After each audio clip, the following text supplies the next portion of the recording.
when something goes wrong, the person who is held accountable will not be the AI. If something goes wrong, or if you use AI in the wrong way and tarnish the reputation of the company, guess who is getting fired? Not the AI. Not the AI, Sure. right?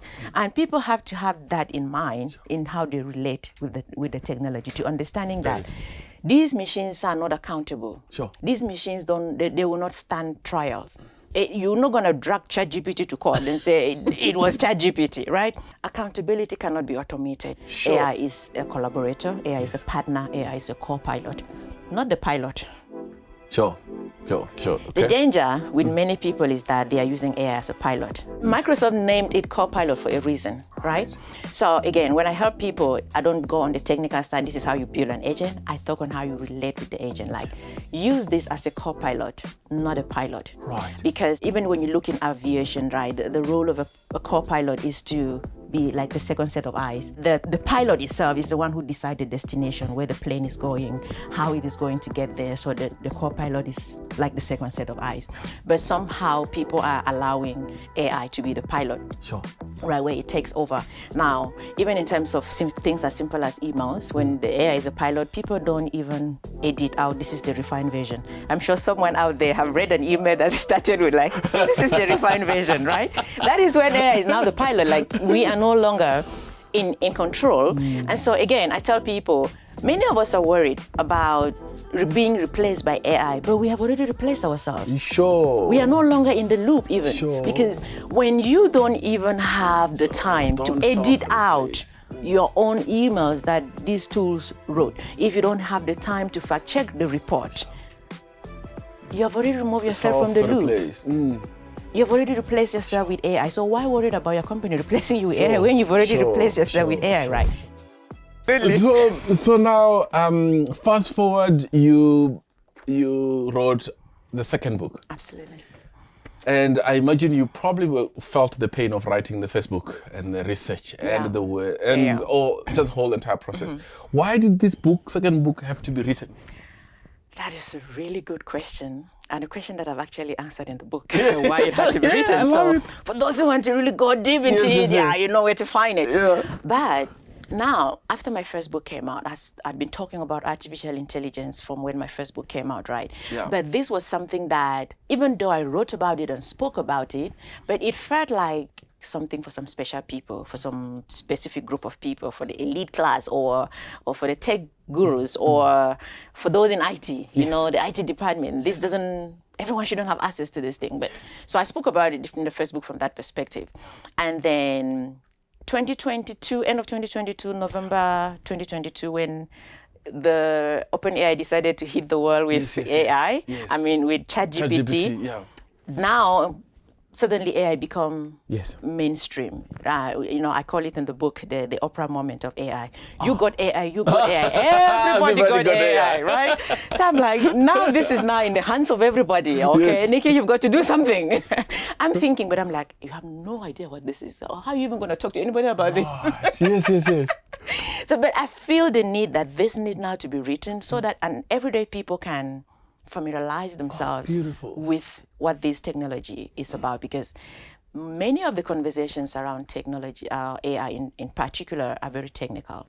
Right? It's about adoption. We need to adopt this tool. We need to get this new one, whether it's Claude, whether it's Copilot. So most of the conversations are technical. So even from back then, I started feeling like, people are feeling lost because the conversations are too technical. Very quickly. Yes, but how do I demystify this, so to say? Very good. Right, but then it's too early. At that point, like, this is too early, so I don't know enough about it to share anything with the world. So I'm learning about it, but I know that I need to write a book about this. So I gave myself 3 years before the book finally came out, because in that process, I'm learning and I'm telling myself, okay, I'll write about this. I was telling someone actually this afternoon that there was a period like 6 months where I didn't touch the book at all. I'm like, okay, I'm lost here.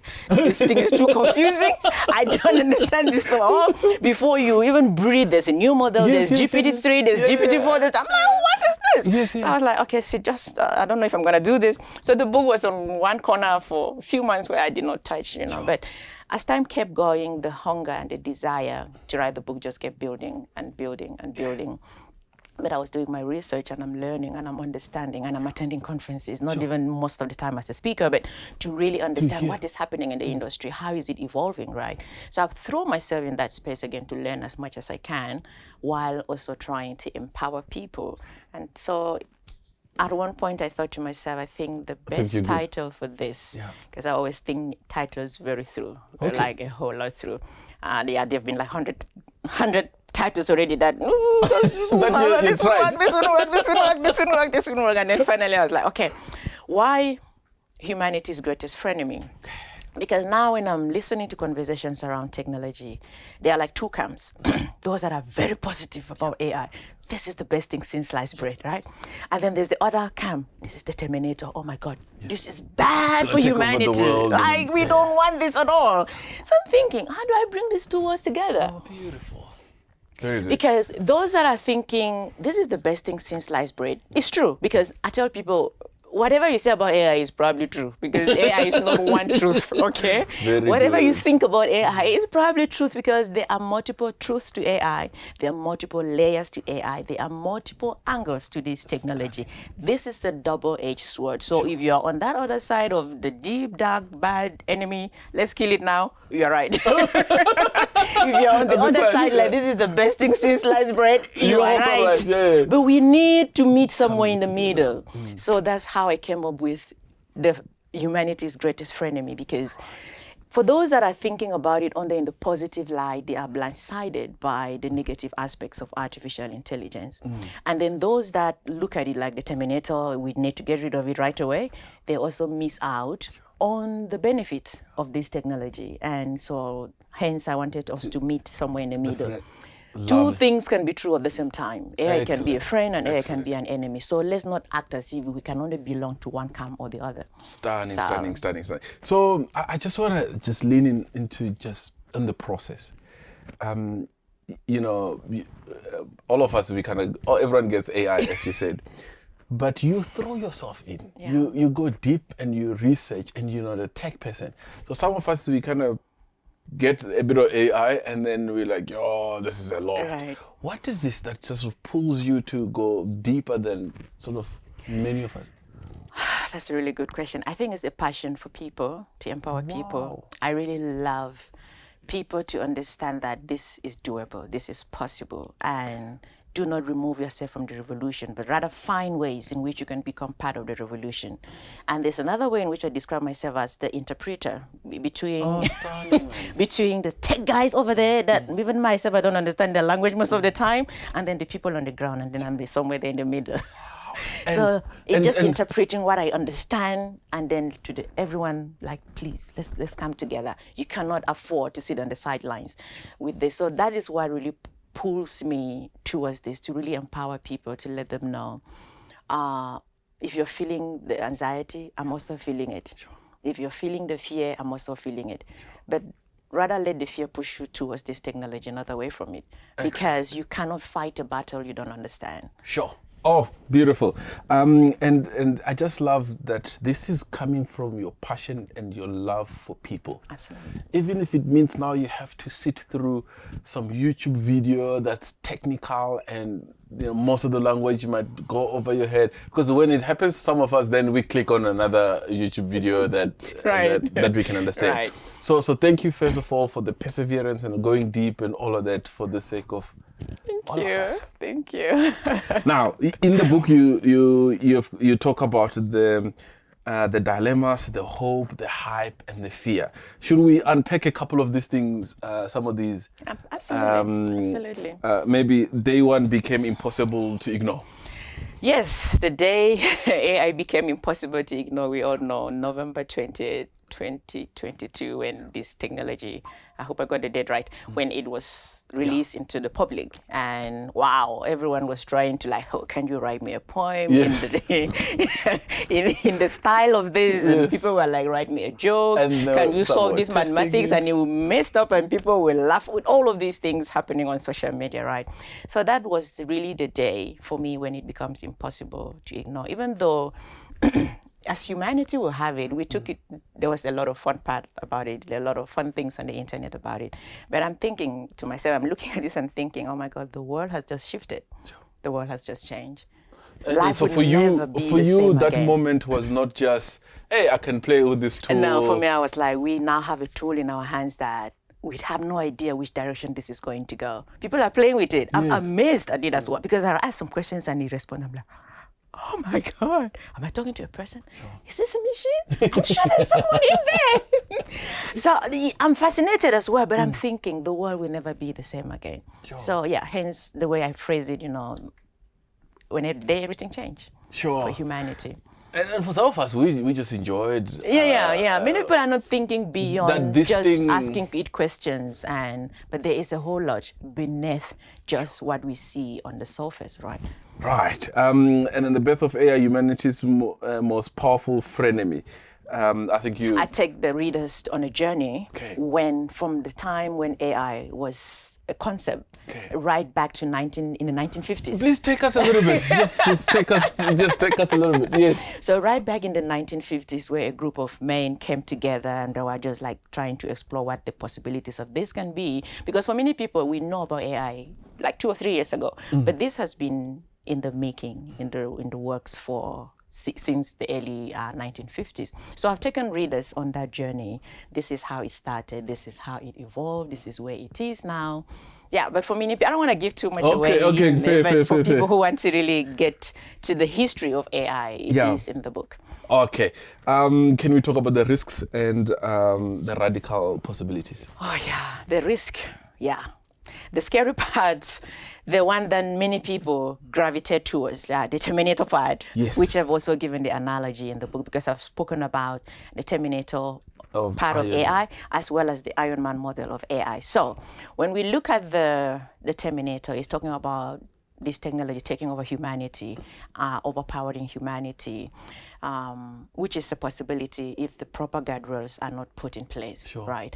Because everything is now being connected, and if the world does not regulate AI and hand over certain decisions to this machine, it can, I fear that the Terminator model can actually become our reality. But I also believe, I want to be optimistic. As much as I've explored both of the worlds in the book, I'm very much optimistic about the final outcome of AI, that humanity is going to direct this technology in the right path, right? Excellent. For example, if AI were to hijack the global infrastructure, the internet, for example, and put it on lockdown, we cannot access anything. It can hijack financial systems. We cannot access anything, right? It can decide and gets into hack government systems, because these tools are becoming more and more autonomous, right? We are now talking about agentic AI, which are these models. They don't need human input. They can actually go out there and do things by themselves. And if we are aware of the latest model from Anthropic, Mythos, Claude Mythos, that it is so powerful that they have decided not to release to the public. So those are some of the dangers, and we are already seeing the early signs of what these dangers can look like. There's already cases of deception with artificial intelligence, right, where it is even blackmail, where it went as far as blackmailing the researcher who was working on a particular model. When they were testing it, it went. And so they had given, it's a test, it was in a test environment, right? So they had given this particular model, okay, this is what is going to happen. And they had given it access to emails that showed that this researcher was having some sort of an affair. And also in those emails, it was revealing that their model was going to be shut down. So this model on its own tried to think of how does it preserve itself to not be shut down. To not be shut down. So this is a test. They never told him what to do. Or they never call it him. It's not him. They never told it what to do. It's a it, all right? So it thought to itself, how do I preserve myself? So it blackmailed the researcher that if you try to shut me down, I am going to expose your affair to the whole world, and it will hurt your reputation. So that is one of the tests that have shown that these models can blackmail. They can try to preserve. So in case humanity gets up tomorrow and says, we don't want this anymore, we have no idea what will happen. Because then it will self-preserve.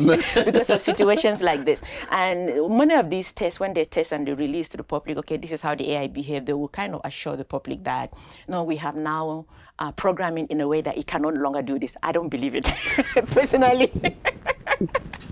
Right. Personally, I don't believe it because these models do things. There's an aspect of AI called the black box, right? Which is when even the builders themselves don't understand why they make certain decisions. So when they come to say, oh, don't worry about it. We found this about the AI, but we have programmed it and this it has been fixed. I'm just thinking in my head like, this is just a delayed chaos, right? It's going to happen at some point. But however, I believe that if it's being regulated, if there is some sort of a global body about AI regulation and how it is being programmed, or on another part, making sure that there is a human in the lead, which is now different from a human in the loop. The human in the loop means you oversee what is happening. Yeah. Even if AI is the one in total control, the human is just there to oversee. But the human in the lead means that they are deciding what the AI does. I see. So I believe that and it's if not the too world, late for that. It's not. We are at the early stages of artificial intelligence, where if we decide that the human in the lead will decide how these models work and how they evolved. So I actually believe that the world will be safer if there is a human in the lead rather than allowing these tools to run autonomously. I love a human in the lead versus human in the loop here. Stunning. Yeah. Now let's talk about the Iron Man and all the possibilities that AI brings. Yes. And then let me preface by saying, some of us just kind of, okay, maybe not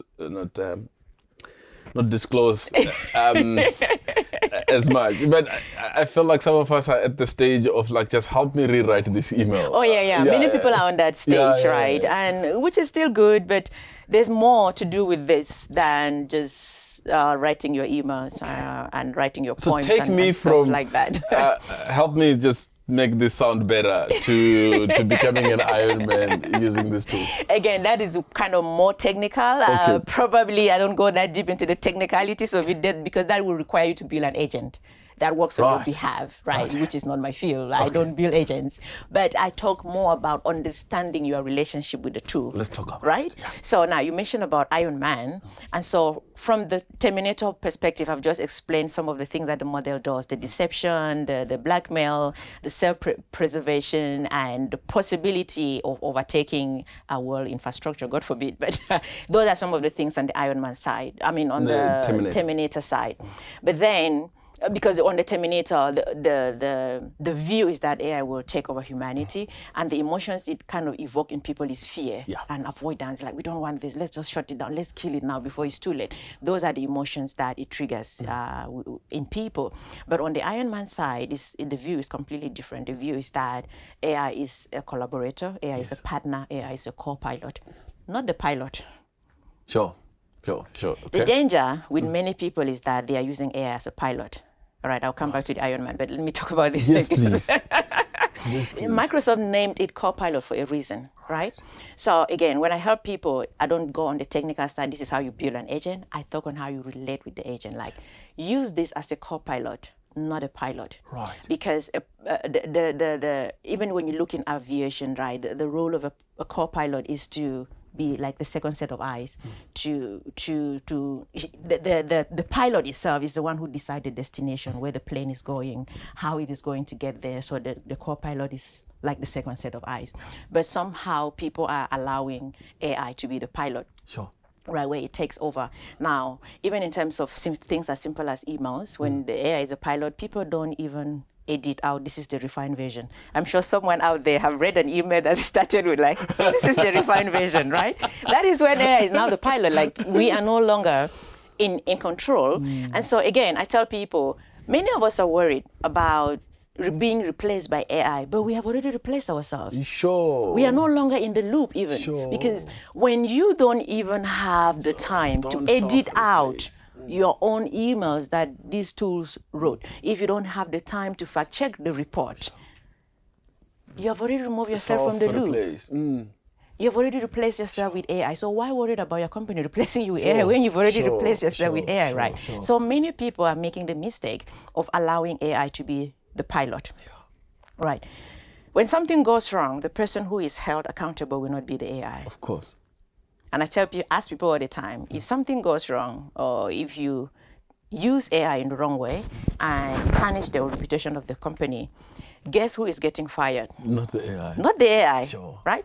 And people have to have that in mind in how they relate with the technology, to understanding that these machines are not accountable. Sure. These machines they will not stand trials. You're not going to drag ChatGPT to court and say it was ChatGPT, right? It does not happen. They do not. So one of the things that I highlight and I stress on, accountability cannot be automated. Sure. That is when you now have to understand that you continuously be the pilot and AI is your second set of eyes. So the ideas, even the questions you asked, it has to be your own. And then AI helps you enhance them.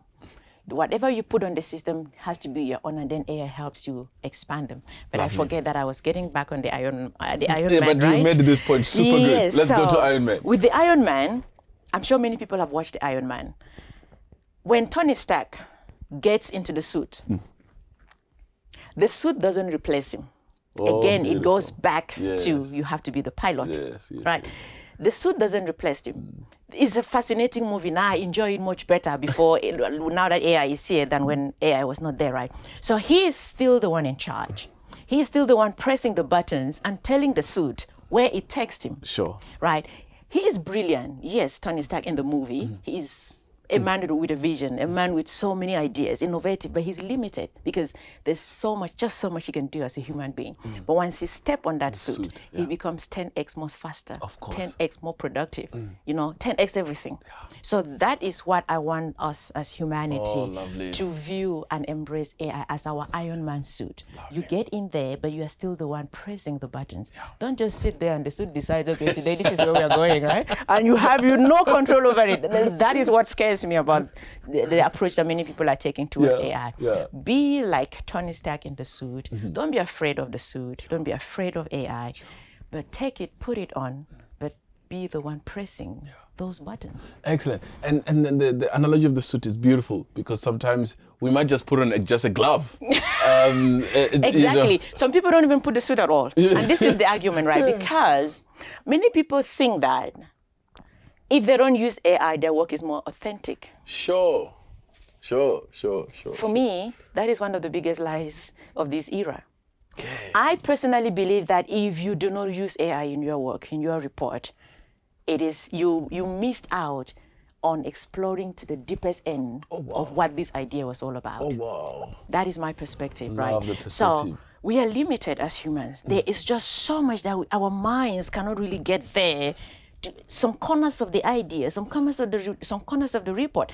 You need to put it to this system, and they will, we'll be like, oh my God, this makes more sense. And it sounds much I couldn't have better. thought about this, And then sometimes you argue with a tool. I argue with it all the time. I finally have someone to argue with. Okay, I argue with it. I'm like, are you sure? I don't think this is how it's supposed to be. And sometimes AI will be like, oh, Nikki, I'm glad you caught that. I'm like, are you trying to test me? I'm trying to test my patience here. So you argue with it, and that is how you come out with good work, right? See. Rather than just taking anything AI gives you and running with it. That's just dangerous. If it gives you a reference, like, can you show me where you got this reference? Send me this article. Yes, I need to see where this came from.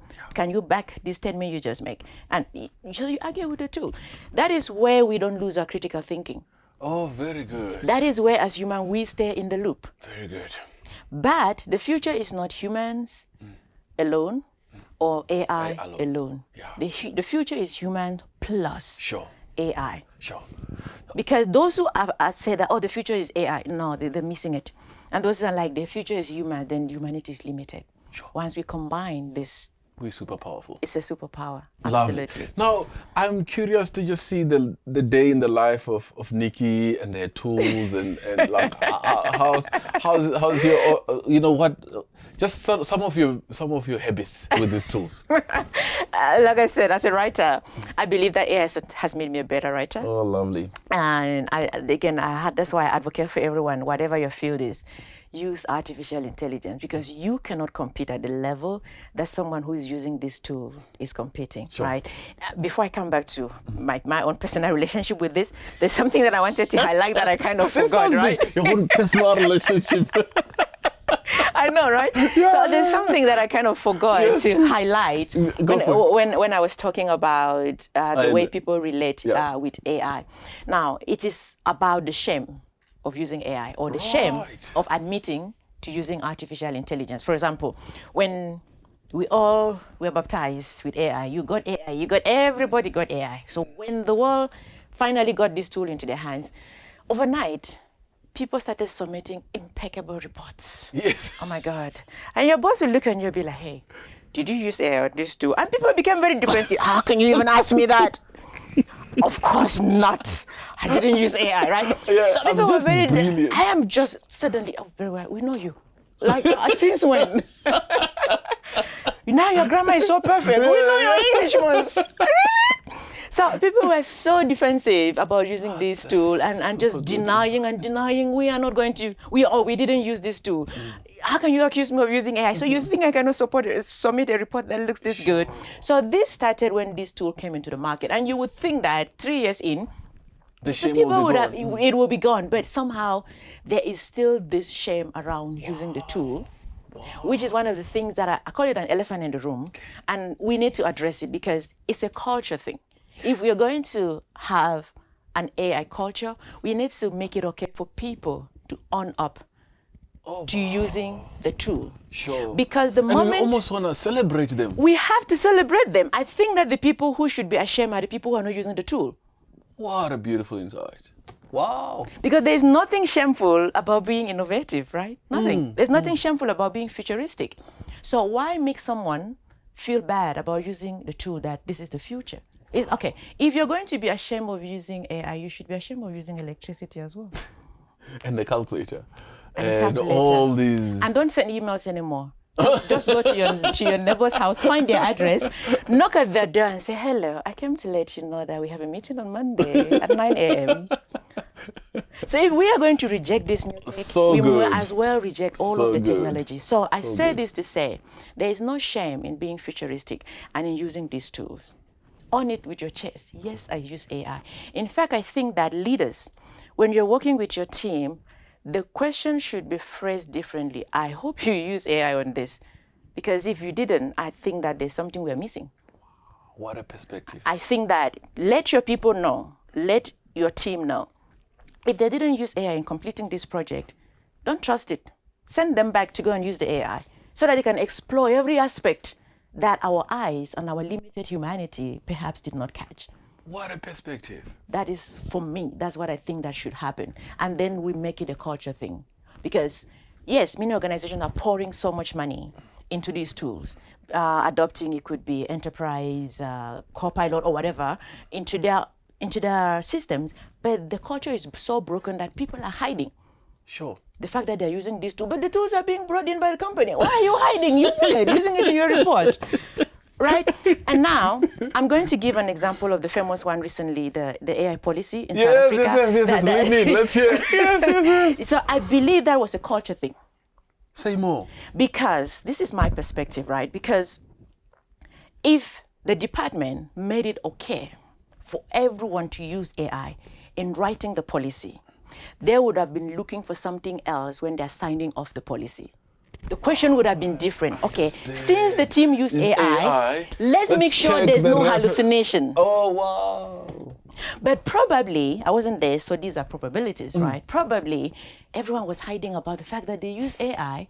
So the person who is checking it is not checking with AI in mind that, oh, we need to be sure that this did not hallucinate. Sure.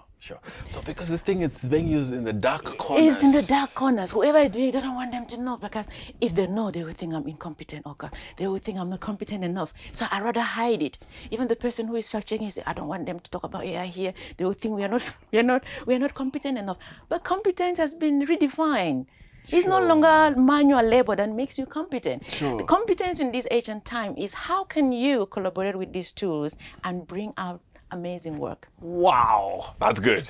I just love that. You've shifted my mind hugely. So encourage your team to use AI in every project. When someone submits a project, be sure, did you really go to the belly and the intestine of this using AI? And therefore, when I review the work, you will review with a different mindset. With the mindset, Yes. checking for hallucination, checking for Absolutely. references that might not be right, etc., etc. So if that was the culture within the department, we will not have this scandal that has gone global in the wrong way. We will not have it because this went through so many multiple steps before it finally went out into the public. How could anyone not catch that? Because AI culture is broken. It was not an open thing like, hey, we are using AI in this department. We are very futuristic. Everyone should own up to it, right? Wow. And then organizations sometimes will have maybe just allow one tool. Yeah. Maybe that's not as great compared to the other tools in some respect. So now people will have to use their own different AIs tools, and bring it inside and hide some more. Exactly. But I think there is a good reason why organizations try to preserve, even though privacy is an illusion, but at least just try to preserve whatever you got, right? Because if you also, as a company, put all of your data on all of the tools, it's risky for a business. Yeah. It's a big risk out there. So let's rather focus on one. In case something goes wrong, we know who to catch. It's you. We know where this is your tool.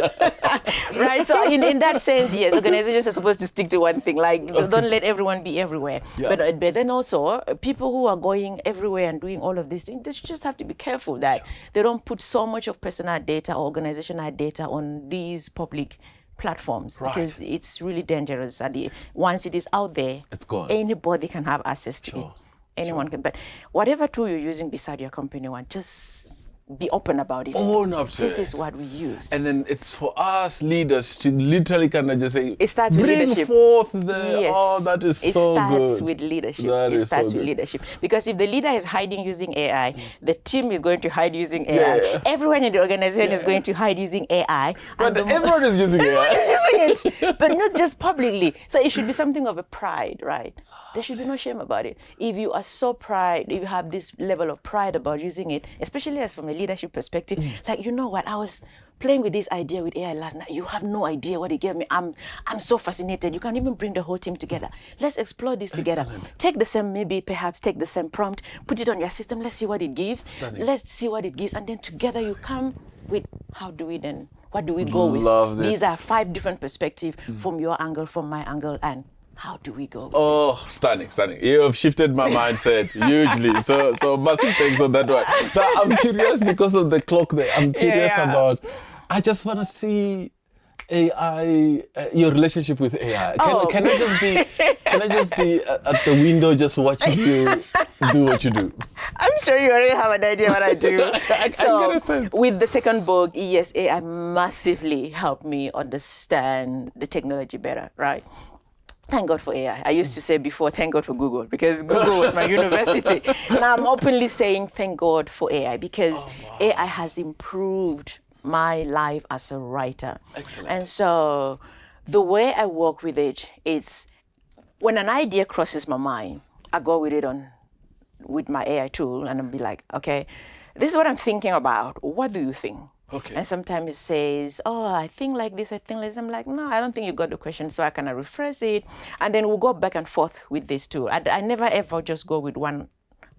So you don't just put something and then take it and run? No. Oh my God. I think, yes, AI is supposed to make it faster, but because I'm a bit of a perfectionist and I want so I think it has actually increased my workload, because now I spend so much time arguing with it, and before I would kind of run with the final idea, I've spent a long time just going back and forth with it, because I want to be sure that it knows what it's talking about. It's not deceiving me, and it's not hallucinating on me. Every reference it gives me, I go online and I check it, and that is how every reference in the book I had to go online and actually manually check that this actually existed.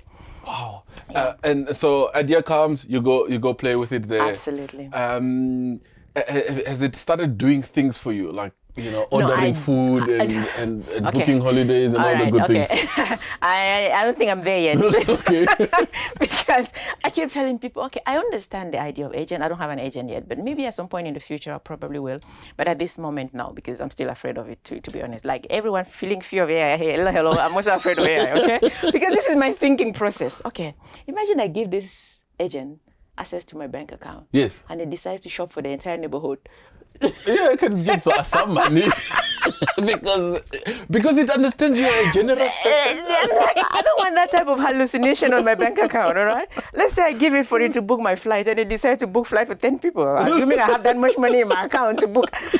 I'm like, okay, I still have my fears and my reservations about agents, but it's something I'm going to definitely experiment with, but just not giving it access to certain things in my life. But definitely, I'm really looking forward to playing around with agents, but right now I'm still doing, should I call it manually now? Oh gosh, we are in an era where what you think was manual is no longer manual. But anyway, I'm still doing everything with my chatbot, so to say.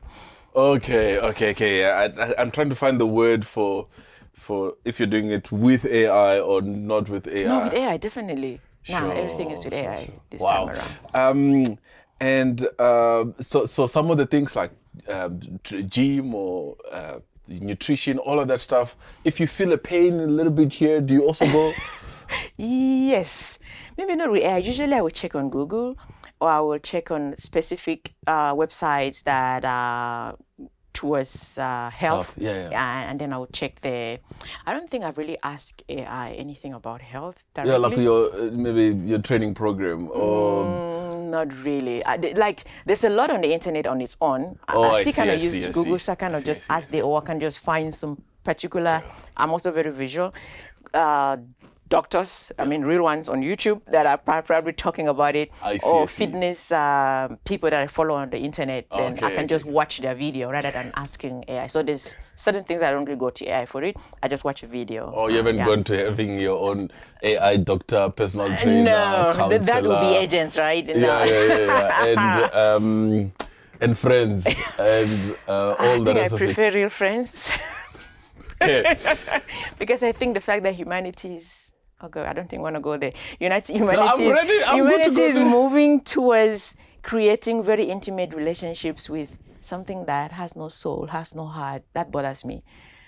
That really bothers me. So I think that, yes, I'm very advocating for this, but there is a certain line that we should not cross as humanity. I recently saw an AI that is a Buddhist temple.